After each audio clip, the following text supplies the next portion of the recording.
It's a real pleasure to be with you all today. My name's Gemma Van Houteren. I'm the Director of the Statistics Division, and we're talking about one of my favourite topics, data integration. We've got a very special event for you today because it's our first anniversary of the establishment of a community of practice on data integration that our Committee on Statistics asked for support to establish over a year ago. And we've made such successful implementation of this initiative that we've dedicated today's Stats Cafe to celebrating all the really great contributions that we've had from across our region and all the individuals who have made this community so special. And then we've also got with us today a special guest who's going to be sharing some specific work. So today's agenda, as you see here on the screen, some opening remarks myself, outline of some of the achievements and how we've been able to meet virtually over the last 12 months. We're then going to launch some guidelines and touch upon the work of the guidelines that have been developed here, and then hear some words from our colleagues from ECE that have contributed so much to this area of data integration and that we were able to leverage their work. We're then going to have lots of time for question and answer before we move into a special presentation by Mr. Saeed Fayaz from the Statistical Center of Iran on a particular issue of resolving quality issues in data, particularly administrative and big data sources being used in the area of data integration. A reminder that this cafe is it's here for you. We'll have presentations, time for Q&A. Please use the chat box. You see here on the screen, MS control bar. Along the bottom there, you'll be able to see the meeting chat box, which is about the third from the right-hand side, if you wish to raise your hand. But please just keep yourself muted. And if you have any technology issues, we find turning your camera off can really do help. And we're really quite keen to get your feedback there with the meeting evaluation survey. But we'll share details of those in the chat box as we go through. This is our 35th cafe since we started this initiative in about May last year. And so it's really very nice that we've been able to bring to you so many different initiatives over the last 12 months through this cafe series. So without further ado, let me hand over to my colleague Afsana Yazandi, who has really been the lead person for this data integration community practice. Afsana, over to you. Thank you. Thank you very much, Gemma. Can you share see my screen? Yes. Actually, okay. We can see MS control bar. Yeah. Yes. Yeah. Okay, great. Great. Thanks. Thank you. And hello, everyone. I'm very glad to be here to present an overview of some of the Asia-Pacific achievements in data integration. As Gemma mentioned, just give me the chance to have a little bit of background here. As we all know, the ambitious vision of the 2030 Agenda for Sustainable Development to leave no one behind. And recently, this COVID-19 pandemic have challenged official statisticians all over the world to meet the increasing and urgent demands. In Asia-Pacific, to strengthen the statistical capacity, Committee on Statistics in 2016 endorsed a collective vision and a framework for action, which calls for collective actions in 5 action areas, including the integrated statistics for integrated analysis. Later in 2018, the Committee on Statistics noted the importance of different dimensions of integration and decided on establishment of committees of practice to further the work on integrated statistics. The Bureau of the Committee later in late 2018 agreed on data integration to be the immediate priority. As well, in 2019, the Regional Steering Group on Population and Social Statistics focused on the issue related to integrated statistics. The group supported building a community of practice on data integration. Also, the group agreed and identified developing a guideline on data integration and conducting relevant capacity building activities as the priorities. As response to these decisions made by the Committee on Statistics and the Regional Steering Group on Population and Social Statistics, the ESCAP Statistics Division initiated a project, and as a result, the data integration community of practice was established. We call it actually DICOP or sometimes DCOP. This is a virtual platform for collaboration, sharing knowledge and experience and learning from each other. The ICOP enabled cost-effective get-togethers and sorry, could you kindly mute yourself?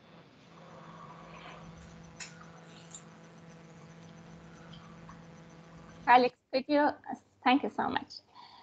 Yeah, the DCOP enabled the cost-effective and also informal and very friendly get-togethers, and allowed further participation and involvement of the experts from the region and beyond, and turned to be quite timely with the COVID-19 pandemic limiting the face-to-face meetings.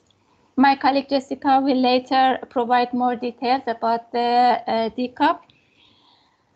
Later, the community of practice decided on conducting a capacity assessment survey. The survey was designed based on UNEC's similar survey in 2017. The Asia-Pacific Data Integration Capacity Assessment Survey was conducted in September and October 2020 and received responses from 29 countries. Full results are available on the DCOP platform, and a summary of results is provided as an annex to the guidelines. By the way, some of the key findings of the survey are presented here. Many data integration activities are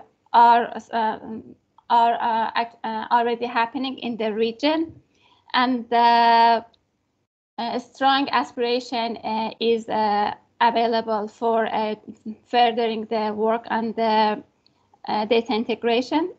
And the institutional environment is not yet well prepared in many countries, more in terms of appropriate legislation for access, use, and integrate different data sources by national statistical offices.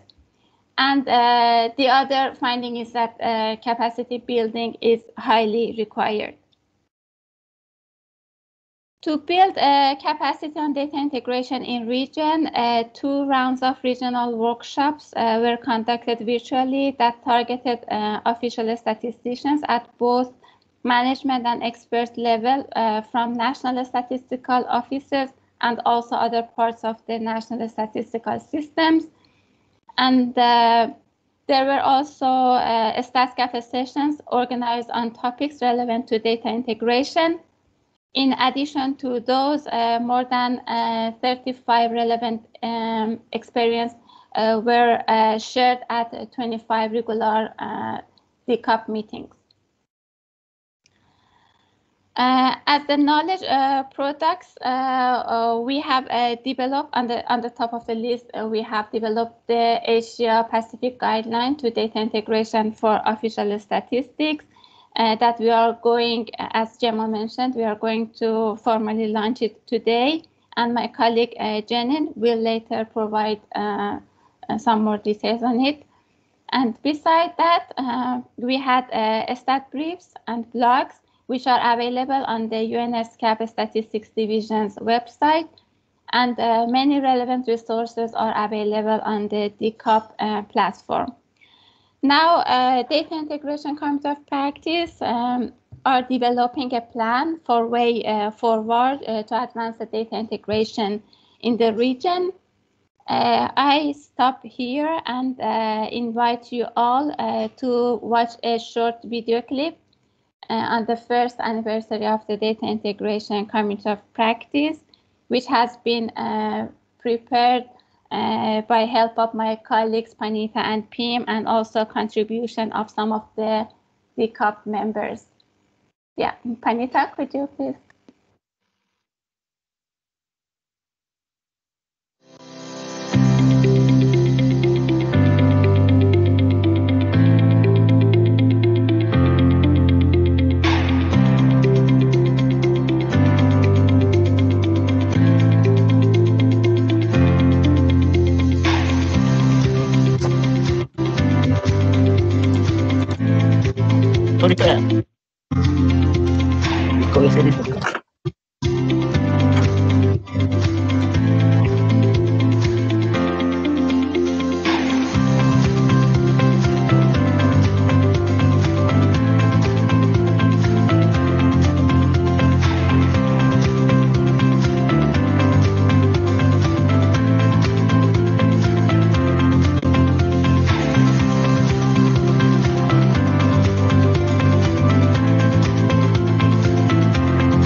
Thank you very much, Panita.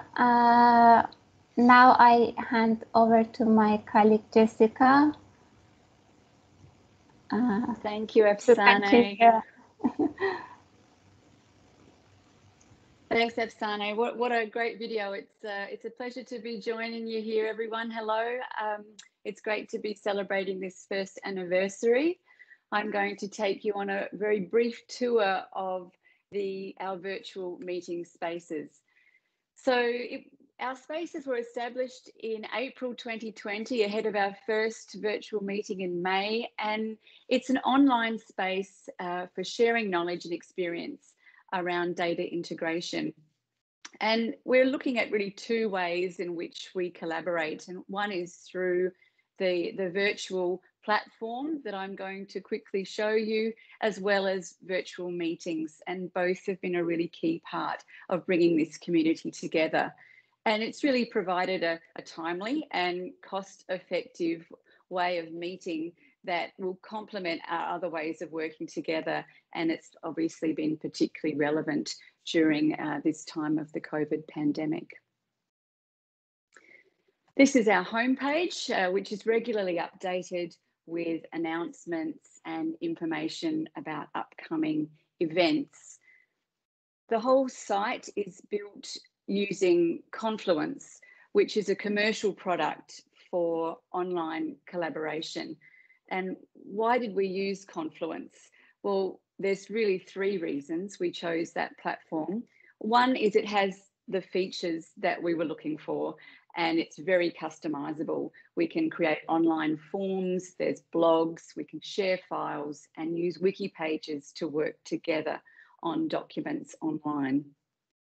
The second is that despite it being a commercial product, we can get it for free, being part of a non-profit community.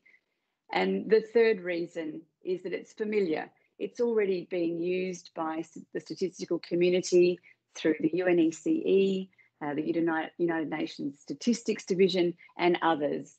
And thanks to colleagues from those organisations who shared their experiences with us in preparation for developing this community.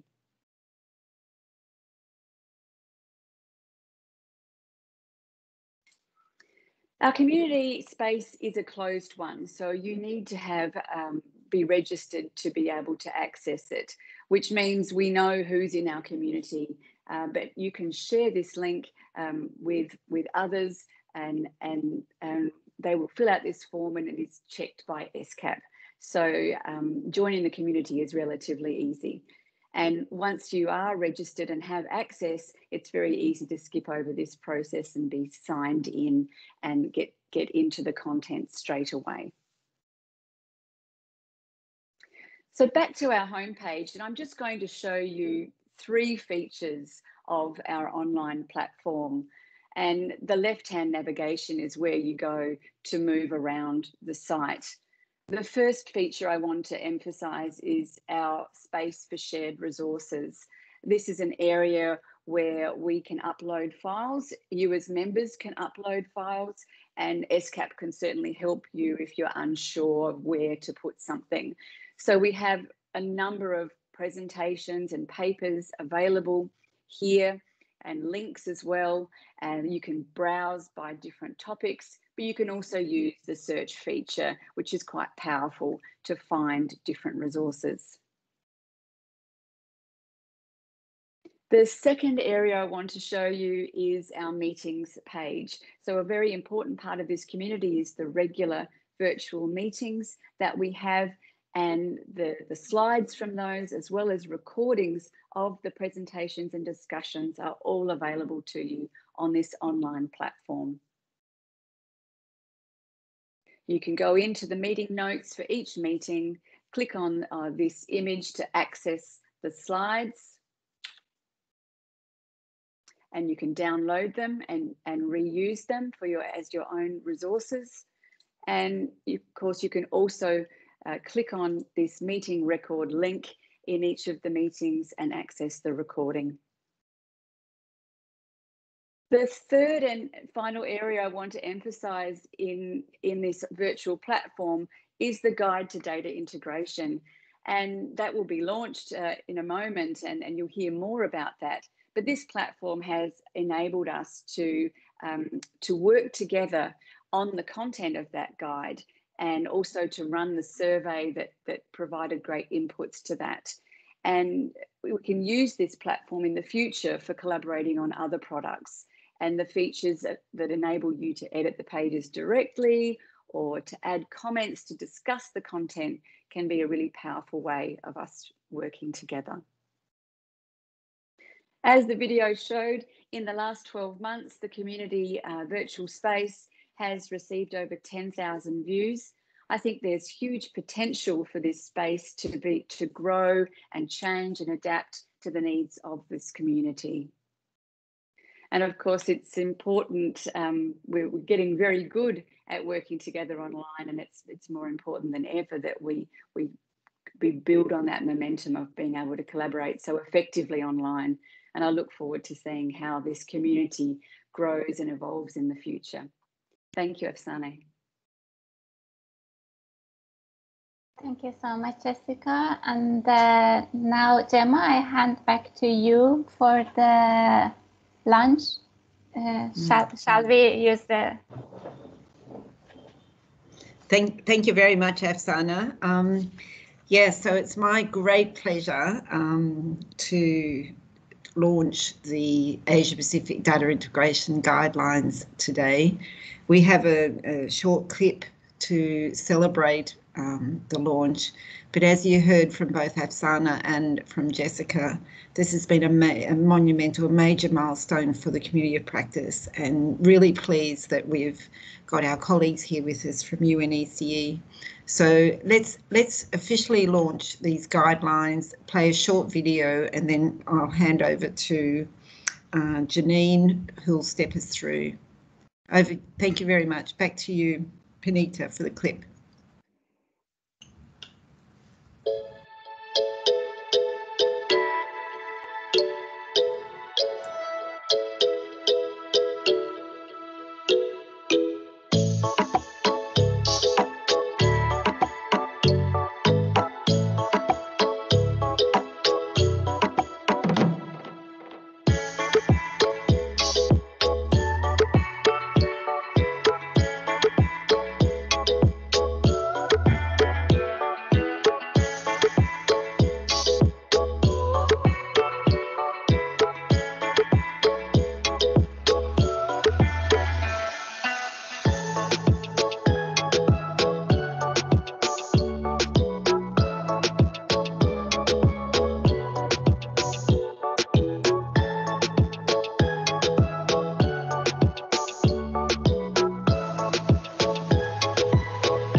Thank you very much. And we wanted to play this video and make a celebratory video for the launch of these guidelines, because really, as we heard there and saw, particularly our colleague there from India, outstanding feat.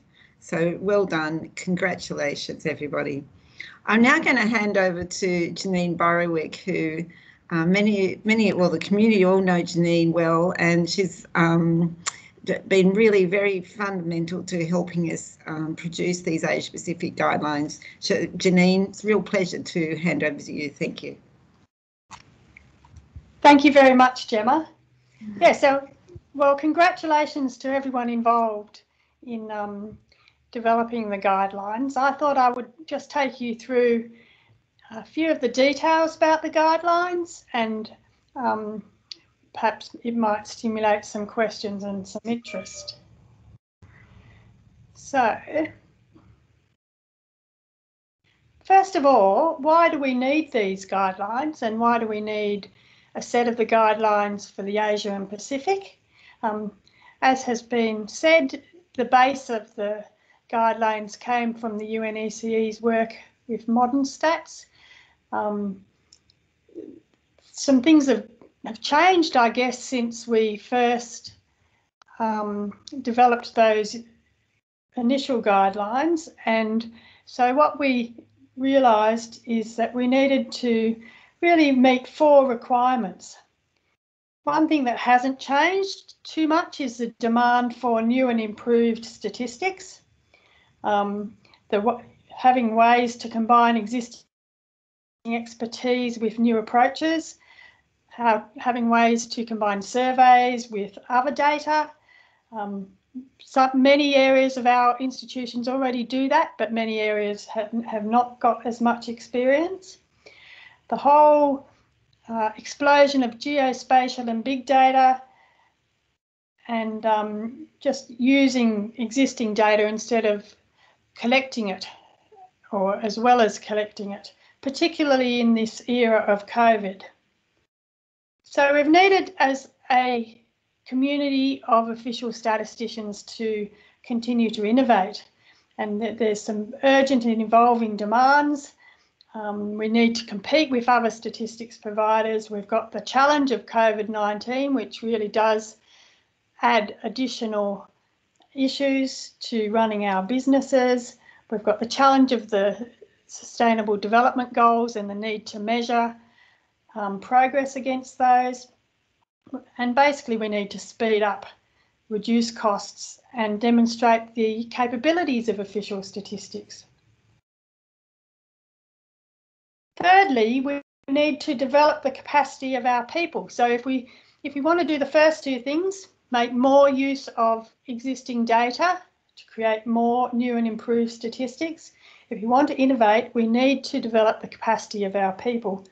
And the more people that we can get involved, or having at least a basic knowledge of how to do data integration in our organisations, the better. So we needed to use the expertise of the region, and it does exist. There's quite a lot of wonderful examples of data integration that we've incorporated into the guidelines and hope to continue to incorporate as people continue to contribute them. We also want to use global experience, even support partners. So as official statisticians, we want to be able to be leaders in this field and help our partner organisations. They might be agencies that are involved in financial matters for governments, or health matters, education, whatever. They're not necessarily experts in integrating data, and that's where the official statistical agencies can help. So having a set of guidelines that is easy to consume, simple, and able to be shared publicly with staff members from other organisations is also important. And it's important also to learn how to see how others have tackled similar problems or similar issues, and not to reinvent the wheel from the beginning. So we've put quite an emphasis on providing references, and a lot of the references have come from discussions, presentations and case studies presented through through the data integration community of practice, which has been vital in giving us that content. The fourth reason for the guidelines is to improve our rate of success. So we have lots of very skilled people in our organisations, but typically individuals tend to concentrate on particular aspects of official statistics, whether it's the methodological aspects, whether it's the ICT aspects or particular domains of statistics. And the guidelines aim to give a total view of what's required for data integration, so that people who are asked to integrate data to produce a new statistic or to improve an old statistic actually look at the full picture, not just the picture that they're used to. So here's a little scenario. Without the guidelines, if you could imagine a manager asking a staff member to design a new statistic and a staff member using their existing knowledge, then really they might not know what they don't know. So they could create some great statistics, but they might have issues that are outside their sphere of expertise.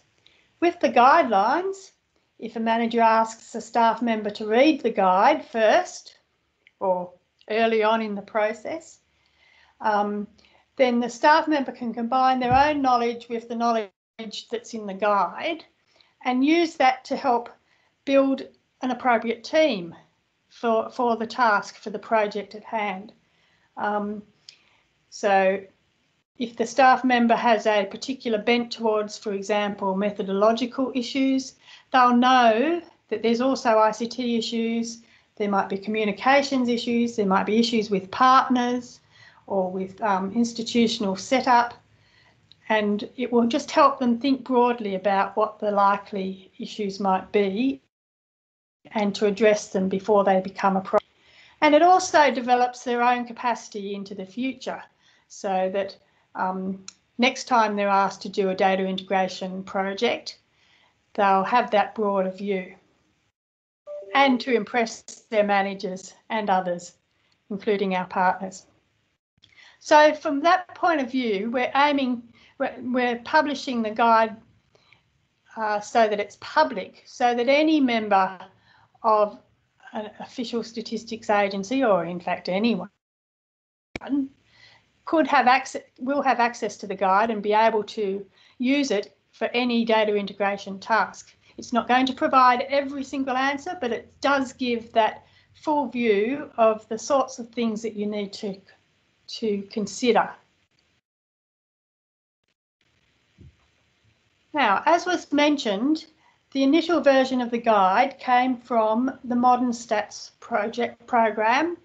Modern Stats, Stephen Vale will probably give a bit of a summary of what that's all about, but the high-level group for modernising official statistics chose data integration, I think back in 2015 or 16, as an important project for the modernisation of official statistics, and the guide was the initial version of the guide was developed by a very enthusiastic group of countries, mostly from Europe. So we've taken that guide, and with contributions from the data integration community of practice members and the results of the Asia-Pacific version of the data integration capacity assessment survey, and insights from participants of our virtual workshops on implementing data integration to create today's guide. It's critically important that we have examples from this region, and you'll find numerous examples and links both within the guide and also, as Jessica mentioned, within the data integration community of practice. I could well see a staff member using the guide and then deciding that they'd like to join the community of practice to ask further questions, to connect with colleagues involved in similar issues or similar domains, and moving forward from that. So just a little bit about the structure. The structure's changed slightly from the initial version. We have a preface, an introduction, a chapter on what is data integration, a chapter on how to plan for data integration, data considerations, quality, methods and tools, and we've got a brand new chapter about communicating integrated data, which was created with the help of the community of practice and, of course, with Jessica, who's a communications expert. A section on types of data integration, and then final comments. As I said, there's some excellent examples referenced in the guidelines that people can use to find similar problems, data integration problems, to the ones which they're facing. So congratulations everyone that's been involved, and thank you very much for the very active involvement and contributions. And I'll hand back now to Gemma or Afsane. Wonderful. Thank you so much, Janine. And look, our thanks to both you and Jessica. It's been fantastic working with Janine and with Jessica on not only the community practice and the guidelines, but throughout this journey over the last 12 months. Janine, we really couldn't have done this without you, so thank you so much for all your help. As you heard from Janine, what we've done here in Asia-Pacific is take a set of guidelines that was established by our European friends and tailor them to the Asia-Pacific region, as well as extend them in new areas like communication. So we have on our line here today Stephen Vale, who is the Regional Advisor for Official Statistics in the European region. Steve, would you like to say a few words before I open it up to a general discussion from the floor? Steve. Hi everybody, and thank you, Gemma, for the introduction and for inviting me to say a few words today. Yes, so as Gemma said, I'm Steve Vale. I'm responsible for coordinating the technical cooperation and capacity development in UNECE statistics. And previously I was head of our modernization unit, which was responsible for some of the initial UNECE work in this area. And I'm also happy to say that my colleague Taika, who is the current head of that unit, is also on the call. So for UNECE, well, as Janine mentioned, we have, since about 2010, a group of chief statisticians called the High-Level Group for the Modernization of Official Statistics. And they're very interested in key issues relating to modernizing statistics and exploring new developments. About 8 years ago, they got very interested in what was then a very new term, a new phenomena, something called big data. And you may remember the buzz around big data at the time. It was going to be the answer to everything. Well, we had a 2-year project on big data, and we found some useful and potentially interesting areas where it could be used in official statistics. But I think one of the most important conclusions of that work was that big data isn't the whole solution. It's very rare that it would actually replace traditional statistics, but it could be part of the solution. And that's the important thing, because that led to a realization that perhaps the future of official statistics is about bringing together different data sources, mixing and matching them, and finding ways to create new types of data, to produce data more efficiently, and perhaps less burden on respondents. So that led us to the idea that really data integration was the way forward. And as Janine mentioned, we had a 2-year project on that. She was our project manager, and we produced a first set of guidelines. And we're very happy that those guidelines were useful as a starting point for your work in the ESCAP region. Now, data integration, I think, has become even more important than ever in the last year during the pandemic. We've seen many new demands on official statistics, new types of data that are required, data that are required in almost real time. And what we found during this time is that statistical offices that had progressed the furthest down the path of modernization and using new sources, integrating new sources, are the ones that have been best placed to adapt quickly and efficiently to the new data requirements of the pandemic. And that shows as well that having guidelines, having mechanisms like your community of practice to share knowledge, share good practices is absolutely essential, and again reinforce the importance of this sort of collaboration work in official statistics. So here in UNECE, we're focusing more now on practical applications of data integration, and there are many across various areas, particularly for us at the moment, census. We're right in the middle of the current round of population censuses, but also just starting work on the next round, the 2030 round. And there, many of our countries are looking to have either an administrative-based census or some sort of hybrid census. So data integration is absolutely key. So I think throughout census for the next 10 years at least, data integration is going to be a big focus. Other areas for us are migration statistics, where bringing together statistical and administrative data is helping to give a better idea of migration patterns. Also machine learning, which has been another recent project under the high-level group for modernization of official statistics, has some applications in the area of data integration, which we're really just beginning to explore as a statistical community. And then the area that's closest to my heart, the one that I'm most involved in, integrating statistical and geospatial data. And just want to say a small thank you to ESCAP, because we've actually stolen the format of the Stats Café for a new group that's meeting about once a month, bringing together experts in statistical and geospatial information in a very similar format of a 1-hour webinar to share ideas and practices.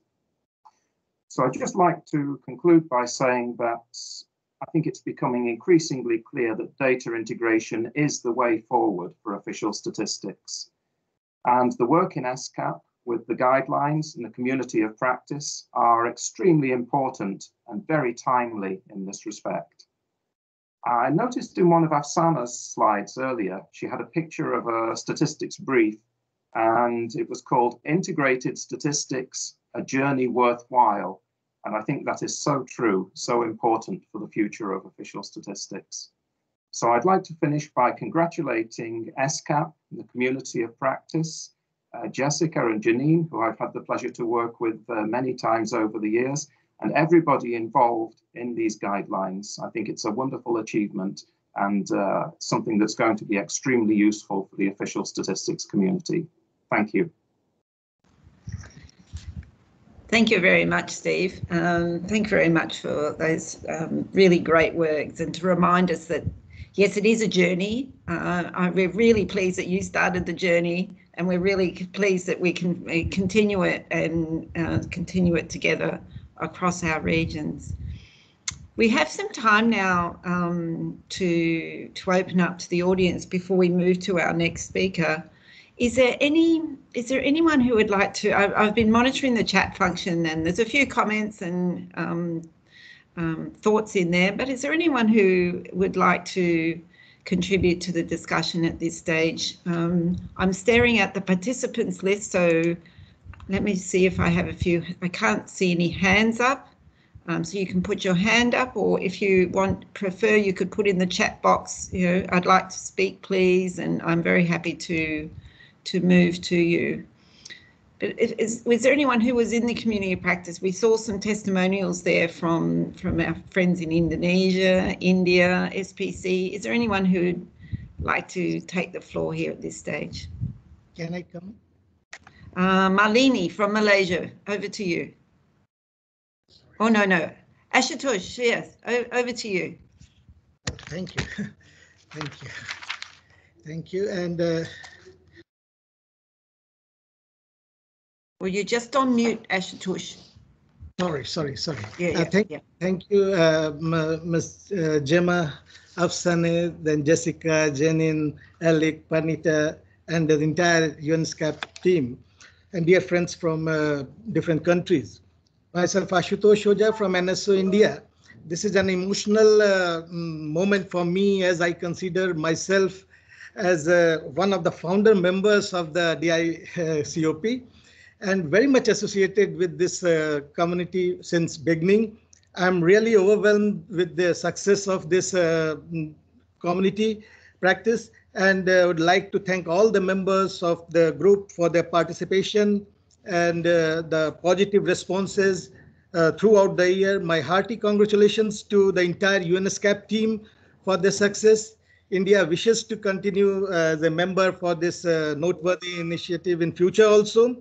Team ESCAP also deserve unequivocal commendation for coming up with such a precious, a publication that is Asia-Pacific guidelines on data integration in time-bound manner. I'm sure this guideline will serve as a roadmap for countries to refer.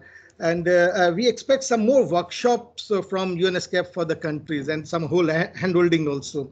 Once again, congratulations to the entire ESCAP team. Thank you. Thank you very much. And yeah, thank you. We've had some real founding members, including you there, Ashutosh, so we wouldn't have been able to do it. It's a real collaborative partnership, real community effort. So thank you so much. Would anyone else like to say a few words before we move on to our speaker? Madhavan, Mr. Palin.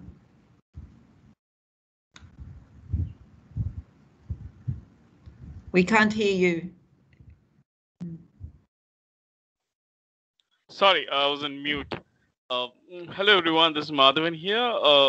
I had the pleasure of attending Ms. Gemma's meeting in Paris 21, and I should say it's a very organized community and a very humble community. So have fun. Thank you. Thank you very much. Yes, thank you for joining us in so many of our events. Good. Let me see, anyone else? No. What? Marlene from Malaysia, are you trying to connect in? You're on mute, so I can't hear you. But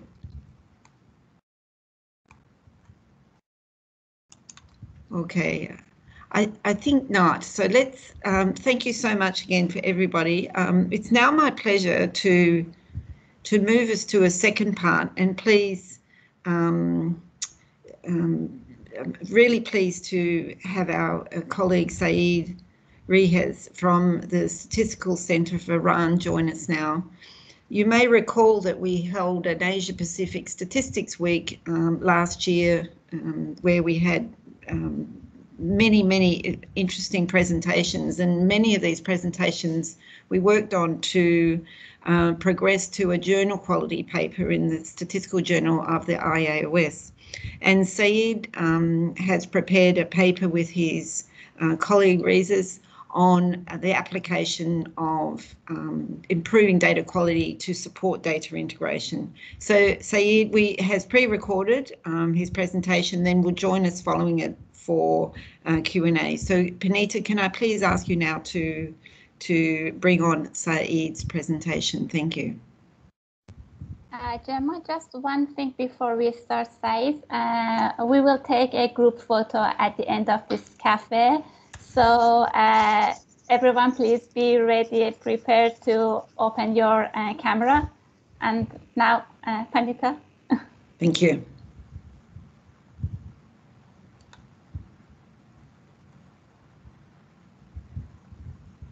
Panita, it's muted. If you just.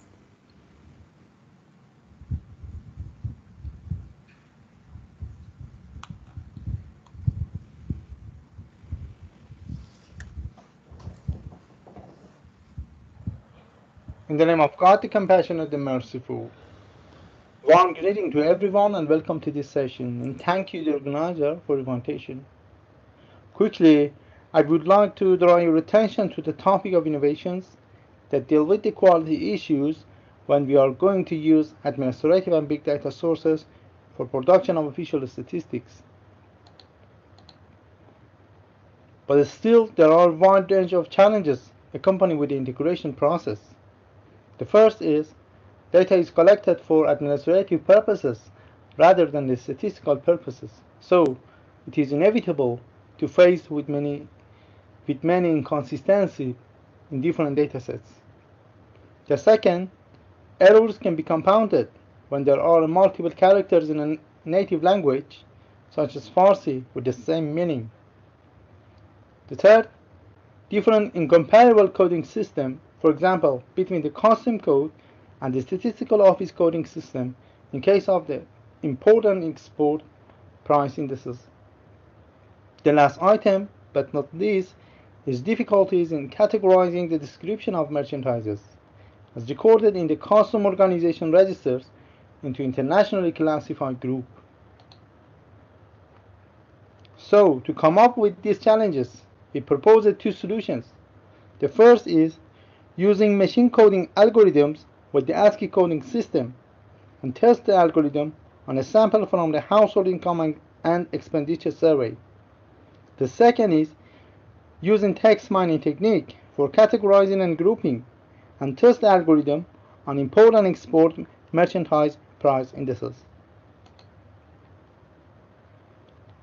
In the first case, we have faced with many different inconsistencies for Farsi alphabetics in the integration process, and you can see differences arising from a use of non-English alphabetic characters in the table. For example, a single surname had been written in 3 ways, but all of them belong just to one person. Here we use ASCII coding system. It means that all keys on a keyboard has a numeric code that's saved in the computer memory.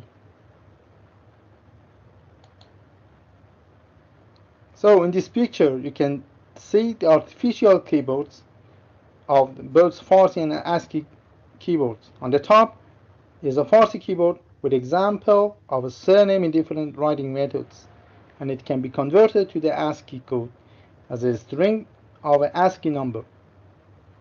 You can see some Farsi name converted to the ASCII in the table.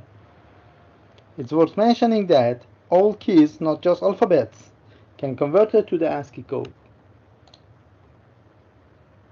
So the integration process has different parts, and the conversion to the ASCII code takes place in the last part. The first step is standardization, which includes some actions described in the table. The second is purification and data cleansing, which at this step all unnecessary alphabets are removed like at sign. And the last part, all alphabets convert to the ASCII to be used in the linkage algorithms. At the bottom of the page, you can easily find the converter function in the SQL programming for converting variable to the ASCII code. As mentioned, after standardization and purification steps, all the alphabets should be converted to the ASCII code. Here we selected 12 variables and conducted 2 tests with both deterministic and probabilistic approach linkage.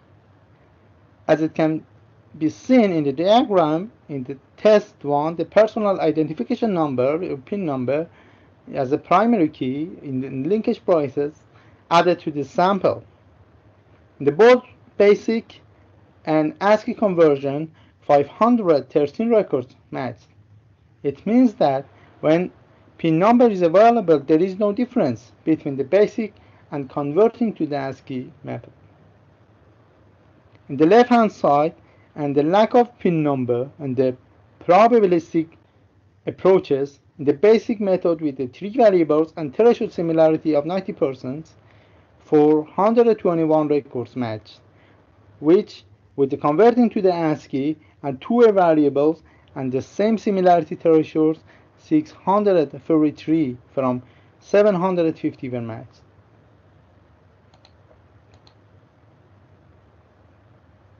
As described in the figure, you can find the integration process in case pin number is available.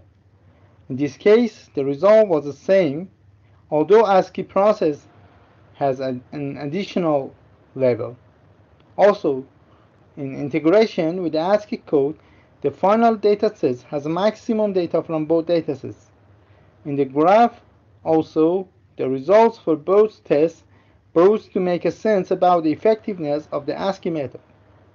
The quality of integration of the same datasets improved by almost 25%. This method can be applied for the bigger datasets. Okay, in the second case of the quality improvement, the HS coding system of custom Koreans and its conversion to the customized code with the text mining technique was considered.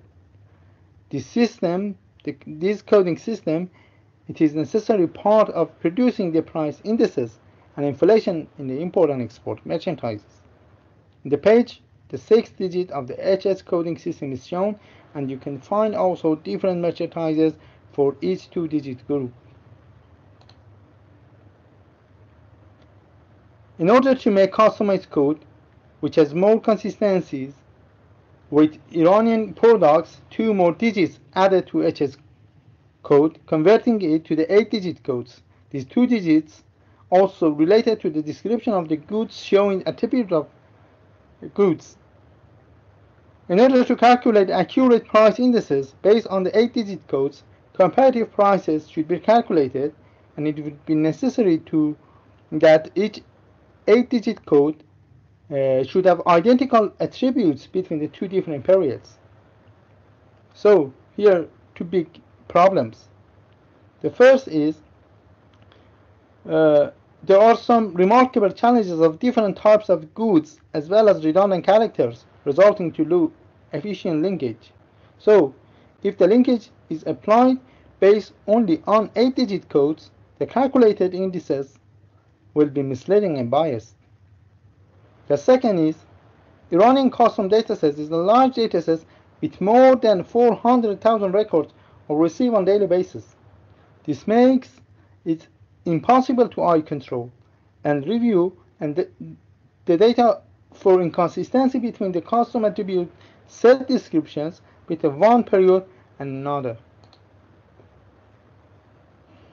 Also, this process of integration 2 steps should be done. The first is pre-processing for removing redundant characters. The second is text mining that similarity determines, and in the last part, analysis should be made. In this step, a 4-digit label added to the custom code based on the similarity between text of individual item in the 2 periods. Assign a label to each 8-digit code based on the keyboard description and the number of repetitions in datasets. These labels, however, can be 4-digit number, which can be attached to previous 8-digit and converted into 12-digit codes. Categorizing after matching proper codes, and after the library making should be made for the future text linkages. In this page, the details of each step illustrated.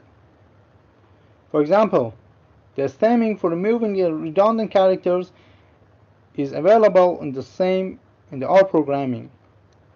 In the second step, the method by Jacquard similarity and Cousin similarity methods were considered, and the analysis part, the way of dedication labeled, criteria explained.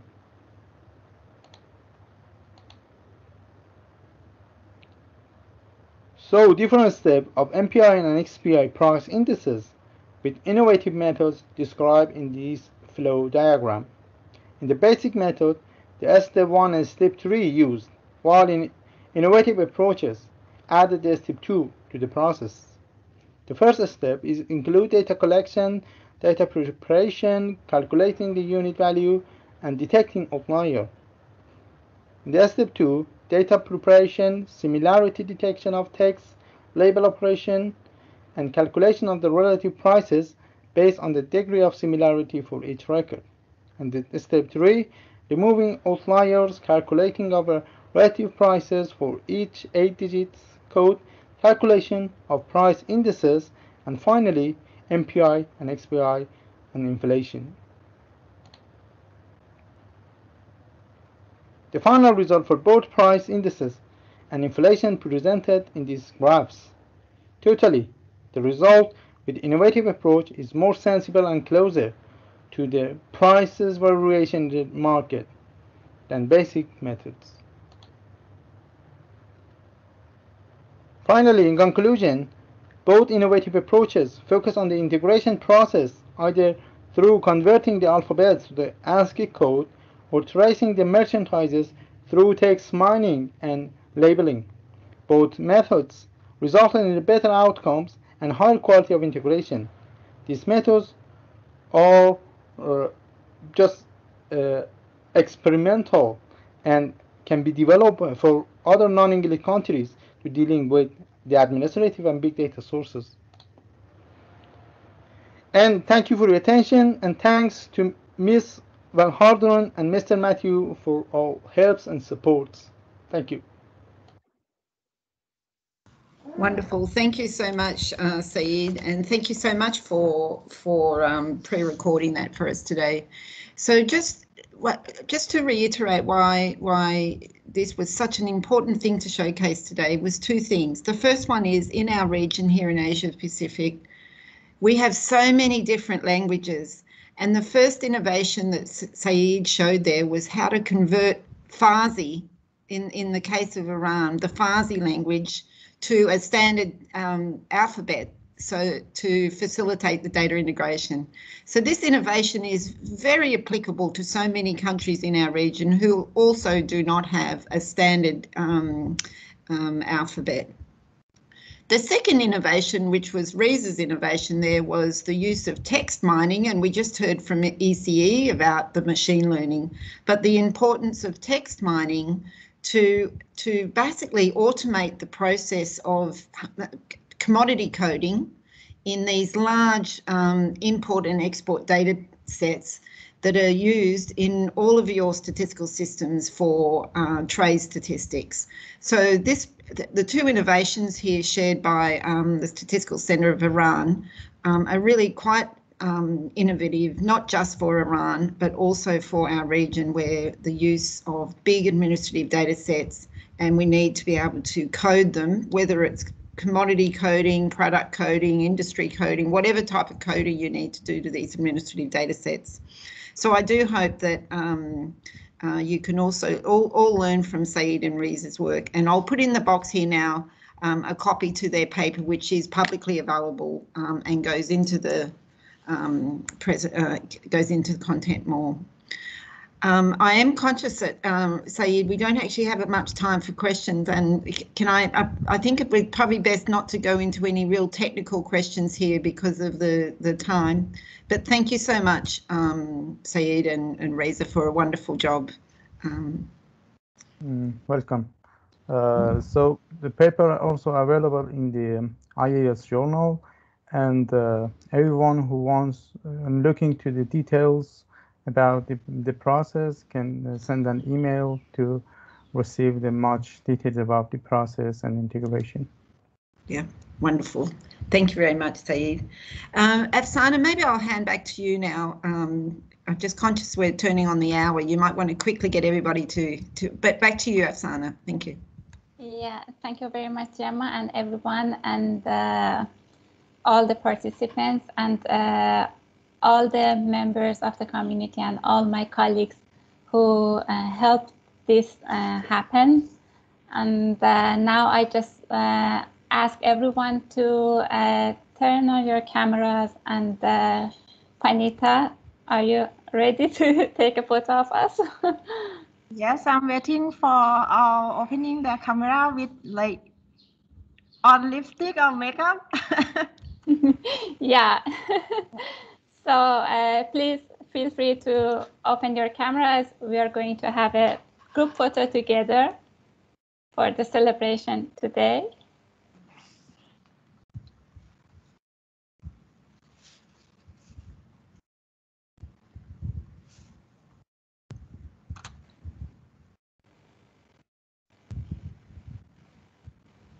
Okay. Okay. Okay. Yeah. Are you ready? Then say cheese.